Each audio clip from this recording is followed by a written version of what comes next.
Hello बच्चों, आप सभी का स्वागत है आपके अपने यूट्यूब चैनल में। तो आज हम क्लास 10th स्टूडेंट्स के लिए साइंस में chapter 13 magnetic effect of electric current से मोस्ट इंपॉर्टेंट क्वेश्चंस को देखेंगे, जो कि आपके बोर्ड एग्जामिनेशन से 2021 में डेफिनेटली पूछे जाएंगे। टोटल मैं आज आप लोग को 10 क्वेश्चन दूंगा, इन्हीं 10 क्वेश्चंस में से ही आपके एग्जामिनेशन में आ जाएंगे, बिल्कुल भी मिस नहीं होगा। अब ऐसा मैं इसलिए कह रहा हूँ, ये सारे क्वेश्चंस इंपॉर्टेंट क्यों हैं इसके पीछे का मैं आपको वजह भी बता देता हूँ। जैसे सपोज करो ये क्वेश्चन नंबर 1 है, तो आप यहाँ पे देख सकते हो कि ये क्वेश्चन सीबीएसई में कितने बार आया हो, यानी कि जो मोस्ट रिपीटेड क्वेश्चन है, तो वही सारे क्वेश्चन मैं आप लोग को दे रहा हूँ। तो ये टॉप 10 क्वेश्चन है, आपके एग्जामिनेशन में 100% फिक्स आ जाएगा, तो इन क्वेश्चन को आप लोग मिस ना करें। चलिए मैं आपको क्वेश्चन 1 बताता हूँ। क्वेश्चन है कि state the rule use to determine the direction of magnetic field produced around a state conductor carrying current.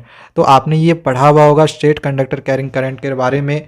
इसमें जो रूल फॉलो होता है वो है राइट हैंड थंब रूल। तो इसी के बारे में बस आप लोग को लिख देना है। ये मैंने पूरा चैप्टर भी समझाया हुआ है। अगर आपने पूरा चैप्टर को नहीं समझा हुआ होगा राइट हैंड थंब रूल क्या होता है, या फिर जो भी इसमें रिलेटेड कॉन्सेप्ट है इस चैप्टर से रिलेटेड, तो पूरे चैप्टर को काफ़ी अच्छे से मैंने समझाया हुआ है नोट्स के साथ। तो उसका भी मैं डिस्क्रिप्शन पे आप लोग को लिंक दे रहा हूँ। जिन बच्चों ने नहीं समझा होगा तो आप ज़रूर समझ लें। और ये फिगर भी आप लोग ज़रूर बनाएं। बिना फिगर का अगर आप बनाते हैं तो इससे आपके मार्क्स कट सकते हैं। तो आप इसका या तो स्क्रीनशॉट करके रख सकते हो या फिर अपने कॉपी में भी अभी लिख सकते हो। आगे क्वेश्चन नंबर 2 है, state the rule to determine the direction of a force experienced by a current carrying straight conductor placed in a magnetic field which is a perpendicular.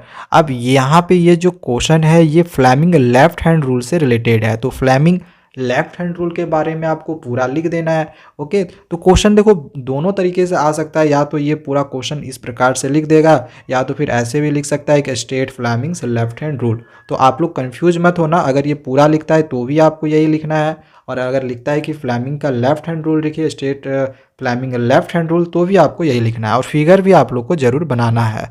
अब जैसे ये भी क्वेश्चन था, तो इस क्वेश्चन में भी आप लोग का ऐसे भी रह सकता था कि state right hand thumb rule, या फिर ये वाला पूरा क्वेश्चन भी इस प्रकार से दे सकता था। तो ये राइट हैंड थंब रूल और फ्लेमिंग का लेफ्ट हैंड रूल, ये दोनों आप लोग अच्छे से जरूर तैयारी कर ले। और फ्लेमिंग का एक राइट हैंड भी रूल है, लेकिन वो आप लोग को इस बार 2021 बोर्ड एग्जामिनेशन के लिए नहीं पढ़ना है। ठीक है, 22 में जो देगा तो उसके लिए जब सिलेबस आएगी तो हमें पता चलेगा। तो ये हो गया यहाँ पे क्वेश्चन नंबर 2। क्वेश्चन नंबर 3 है कि what is an electromagnet. Electromagnet क्या है और इसका 2 यूज भी लिखना है। और यहाँ पे ये 2013 सीबीएसई में पूछा हुआ है, और इसके बाद भी आया हुआ है। मैंने यहाँ पे सिर्फ जो एक मुझे दिखा वो मैंने लिख लिया है, हालांकि ये बहुत साल रिपीटेड है। ओके, तो ये क्वेश्चन भी आप लोग जरूर तैयारी करें। अब आगे क्वेश्चन नंबर 4 दिया हुआ है, what is electric motor, explain the construction and working of an electric motor using A well level diagram. पहले तो हमें लिखना है कि इलेक्ट्रिक मोटर क्या होता है, फिर उसको एक्सप्लेन करना है, उसके प्रिंसिपल को लिखना है, कंस्ट्रक्शन लिखना है, किस प्रकार से इलेक्ट्रिक मोटर वर्क करता है तो उसे लिखना है, और फिर उसके फिगर को भी बनाना है। अब देखो ये जो क्वेश्चन है ना, ये सोच लो कि आपके एग्जामिनेशन में आपके क्वेश्चन पेपर में छपा हुआ है। अब ऐसा मैं इसलिए कह रहा हूँ कि इस चैप्टर में तो मेन टॉपिक है, एक तो इलेक्ट्रिक मोटर है और दूसरा इलेक्ट्रिक जनरेटर है। जनरेटर सिलेबस से हटा दिया गया है 2021 बोर्ड एग्जामिनेशंस के लिए, तो एक बच गया इलेक्ट्रिक मोटर। तो डेफिनेटली ये आपके एग्जामिनेशंस में ज़रूर आ जाएगा। तो इसको आप लोग अच्छे से ज़रूर तैयारी कर ले। आप कुछ करो चाहे नहीं करो, लेकिन इस क्वेश्चन का आप लोग तैयारी बहुत अच्छे से ज़रूर कर लेना, और इसके फिगर को भी बनाने के लिए सीख लेना। ठीक है, तो ये हो गया। अब आगे क्वेश्चन नंबर 5 है, what are magnetic field lines. पहले तो हमें बताना है कि मैग्नेटिक फील्ड लाइंस क्या होता है। Okay, give 2 uses of a magnetic compass. इसके बाद फिर मैग्नेटिक कंपास का क्या 2 यूज है वो बताना है। और इसके बाद फिर लिखा हुआ है कि draw the magnetic field lines through and around a single loop of wire carrying electric current. और इसके बाद फिर एक हमें मैग्नेटिक फील्ड लाइंस का एक हमें फिगर भी बनाना है single loop of wire carrying electric current के लिए। तो इसका फिगर भी मैंने यहाँ पे नीचे बनाया हुआ है, आप यहाँ पे इसको देख सकते हो। ओके, तो ये सारे क्वेश्चन आप लोग जरूर करें।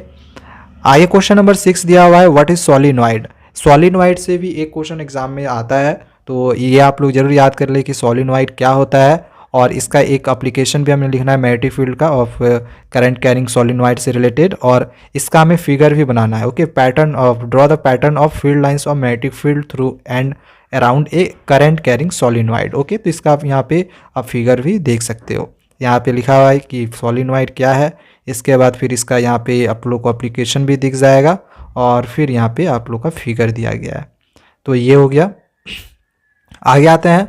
अब क्वेश्चन नंबर 7 दिया हुआ है, डिफाइन इलेक्ट्रोमैग्नेटिक इंडक्शन।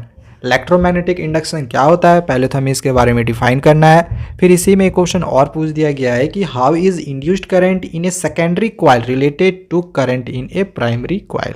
ओके, तो ये हो गया क्वेश्चन नंबर 7।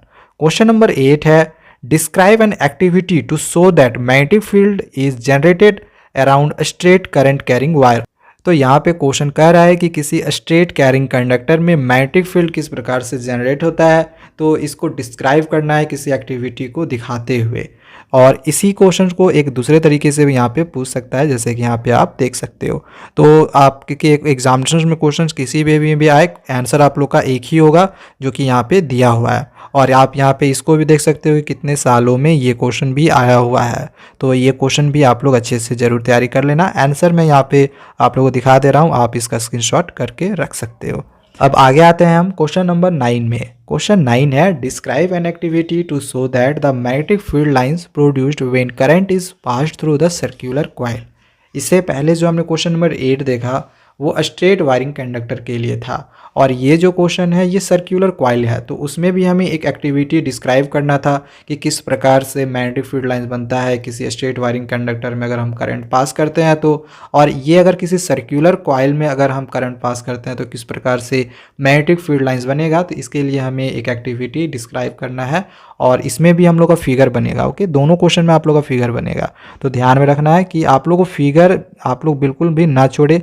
जैसे ये वाला फिगर इसमें बनाया हुआ है, इस क्वेश्चन में ये वाला फिगर बनाया हुआ है, तो इन फिगर को आप लोग बिल्कुल भी ना छोड़े। आंसर आप लोग यहाँ पे देख सकते हो, आंसर यहाँ पे लिखा हुआ है।